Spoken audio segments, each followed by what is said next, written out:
Hello, everyone, and welcome to Tea Time with Torloth. Um, a couple things I want to talk about this episode today. This episode. I'll leave that in. Um, because I feel like anime right now is like there are very few shows that come out like Girls Band Cry where it didn't have an official English translation for months after it started airing. Most stuff's been simulcast. It's been that way for quite a while, but not Girls Band Cry. And it got me to thinking, because we're getting to the end of the year, and I'm getting towards doing all these my stat list for not stat list, but my standings list for shows that aired this year. And it got me to thinking about back in 2006, and the first show in the spring season of 2006 that I picked to watch for myself. No one recommended it to me. Well, no one recommended it to me, but let's get into that. So back in 2006 was just after Apple had introduced video podcasts. Like video podcasts were a new thing. So you could download video podcasts, put on your screened iPod to watch, which were awful. I had one of those. It was like I don't have it handy, but it was like half a screen and the big dial. It was not good. Like the screen was like this little 4x3 thing. So watching stuff on the actual video enabled color iPads were less than ideal. It got better with the iPod Touch, which I also had, but eventually phones just took over and iPods went the way of the dodo bird. But iPod was the thing that brought Apple back from basically irrelevance to relevance. And then now to their dominating status in mobile phones. I feel like their computer market share is still not the best. Like, it's good, but it's not the best. It still feels like a hipster status symbol like it was in the early 2000s. But I digress yet again.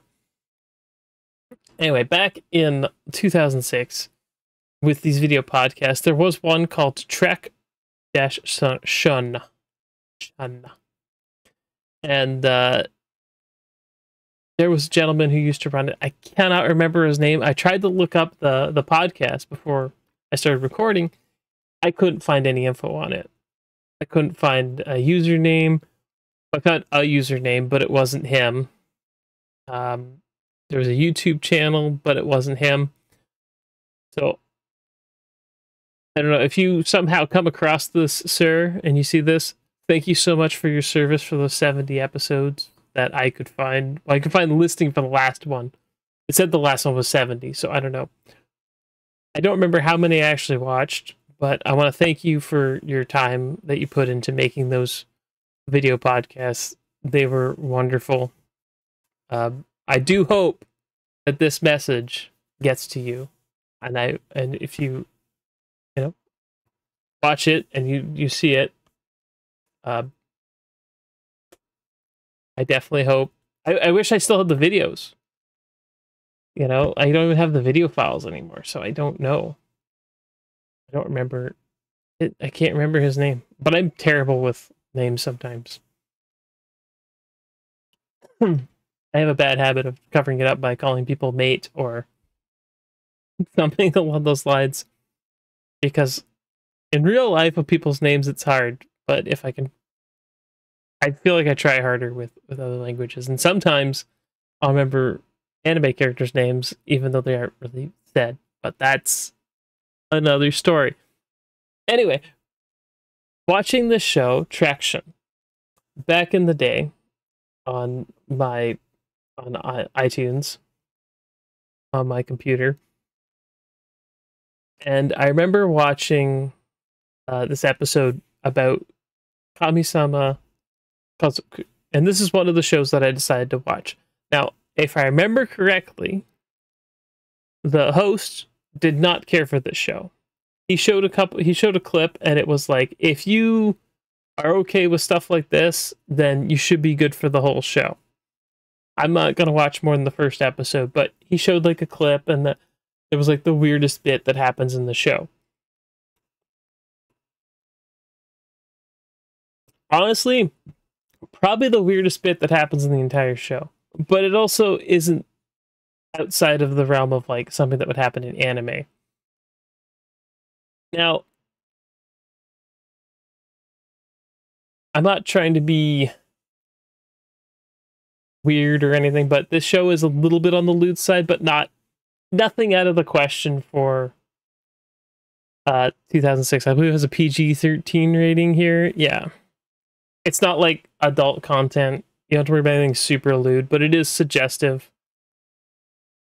And it's kind of funny in spots. I mean, it's a comedy, drama, fantasy, romance. That's the genres. There is romance and there is comedy. There's also drama. It's not the regular rom-com sort of deal. If you're super uptight about any sort of nudity or lewd content, don't watch this. I don't even know if you can find it on a streaming service to watch. And this is my love-hate relationship with streaming services. Like, some stuff just can't watch. Maybe you can find a copy of it somewhere. Is it great? Probably not. But should it be lost to time? No, I think people should still be able to watch it. I don't know. I haven't even tried to look it up. I could probably look it up, but that's fine.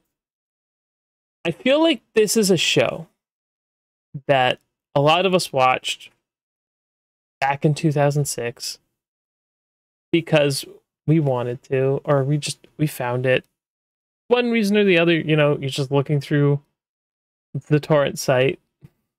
Because that's basically all we had was like torrent sites, and there was a couple sites. I don't know if Mal was running back then, but I never used it back in 2006, so I couldn't tell you for sure. But it was basically you look through the torrent sites, see the names of some stuff, and be like, do I want to watch that? So having a show like Traction was really nice because you got to see the show, and having the host's bias on display and him being like, well, I don't want to watch it, but still giving you a chance. But like, he would talk through about the whole show the whole time, and then at the end of his segment on that show, he would say if he was going to keep watching it or not. And I appreciate that, and I feel like that sort of content is just gone. And honestly, for a couple reasons. One, apparently fair use does not exist in Japan, or they don't want you to show any of their stuff. Like, not even being able to show trailers for things. I have picked trailers for shows to use in a video for commentary to talk about. Nope. Pulled down. Flipped image. All that junk. Slowed speed. Nope. Content marked. It's a mess. I don't know how some of those bigger YouTubers that do anime get away with it, but they do. So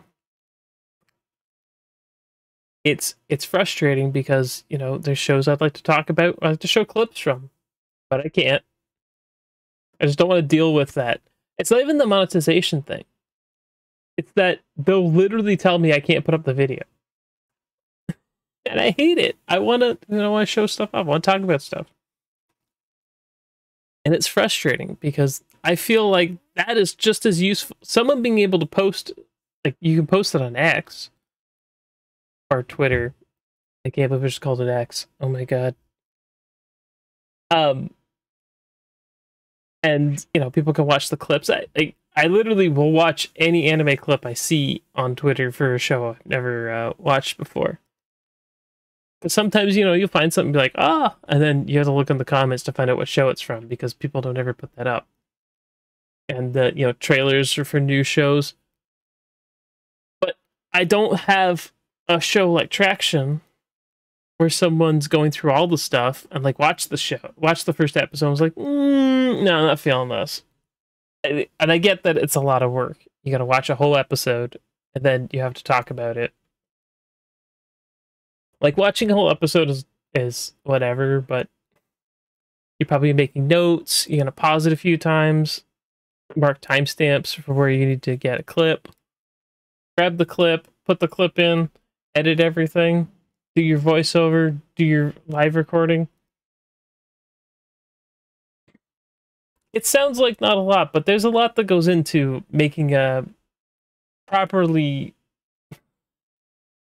show that's less slapdash than this video. This video is very slapdash, and I'm just kind of sitting here talking to camera. So I get it, but it's not viable if you can't monetize. And you can't monetize because you're using clips from these anime. So you'll only be doing it because you could. Or because you could watch stuff.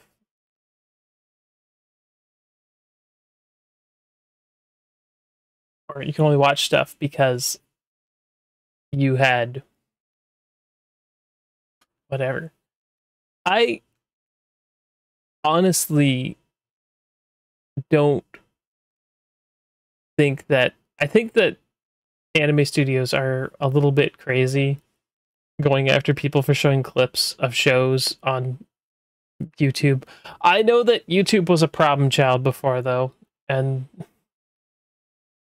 that anime used to be put up on YouTube. YouTube used to have a limit how long you could put, like how big videos, like how long videos could be. So people will put up like episodes of videos in like 4 or 5 parts. I think it was 4 or 5 parts. So you'd have to like watch through, and playlists were not as much of a thing. It was weird back then, but it's funny now to look back, and that's probably why, because copyright was not like OG YouTube before monetization was a thing. No one really cared about anything. And then when monetization started to be a thing and people started re-uploading stuff, I understand why these studios do it, but I wish there was a way to make the system not just go, if it's like, oh, there's the content, I found it. The content flags were just, they're not fair sometimes. And I have seen some stuff that's still up and it's like it's in a frame and they don't use the corners and they're trying to trick it, but then the algorithm gets better to tracking it.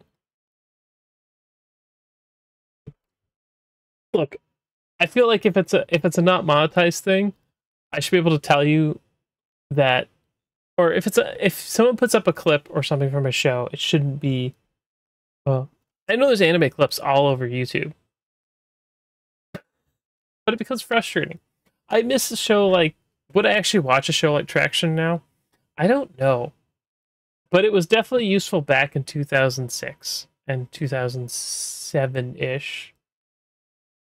I don't remember how many he did, but like I remember watching it at least in 2006 because I remember this show vividly and Coyote Ragtime Show. And